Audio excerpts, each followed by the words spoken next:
ខ្ញុំមិនជឿថាមិត្តភក្តិរបស់ខ្ញុំម្នាក់មកពីអាមេរិកខាងត្បូងស្អប់ខ្ញុំទេការមានប្រទេសក្នុងក្តីស្រមៃរបស់គាត់គឺមិនអាចទទួលយកបានទេប៉ុន្តែមិនអីទេខ្ញុំគិតថាខ្ញុំគួរតែមើលថែអាជីវកម្មផ្ទាល់ខ្លួនរបស់ខ្ញុំវិញប៉ុន្តែវាមិនមានបញ្ហាអ្វីទេខ្ញុំត្រូវតែជួបពួកគេបន្តិច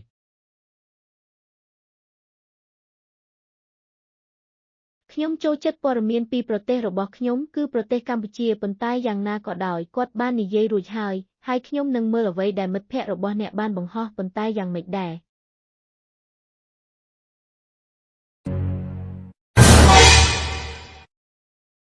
ប៉ុន្តែ Plunger Robbie បានចាក់ចេញពីKickរួចហើយដើម្បីធ្វើការផ្សះផ្សាជាមួយមិត្តភក្តិទាំងអស់របស់គាត់នោះមិនអាចត្រឹមត្រូវទេគាត់កំពុងសួរហឺ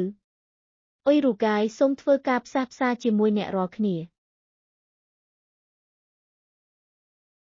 អុយរូកាយអ្នកត្រូវបានគេស្អប់នៅពេលនោះដោយសារតែអ្នកប្រើប្រាស់នេះ Plunger Robbie ប៉ុន្តែឥឡូវនេះគាត់បានចាប់អ្នកបានហើយសូមអភ័យទោសដល់អ្នករាល់គ្នាហើយយើងនៅតែជាមិត្តល្អបំផុតរបស់អ្នកយើងសុំទោសដែលយើងស្អប់អ្នកប៉ុន្តែមិនអីទេចូលយើងក្លាយជាមិត្តនឹងគ្នាអស់មួយជីវិត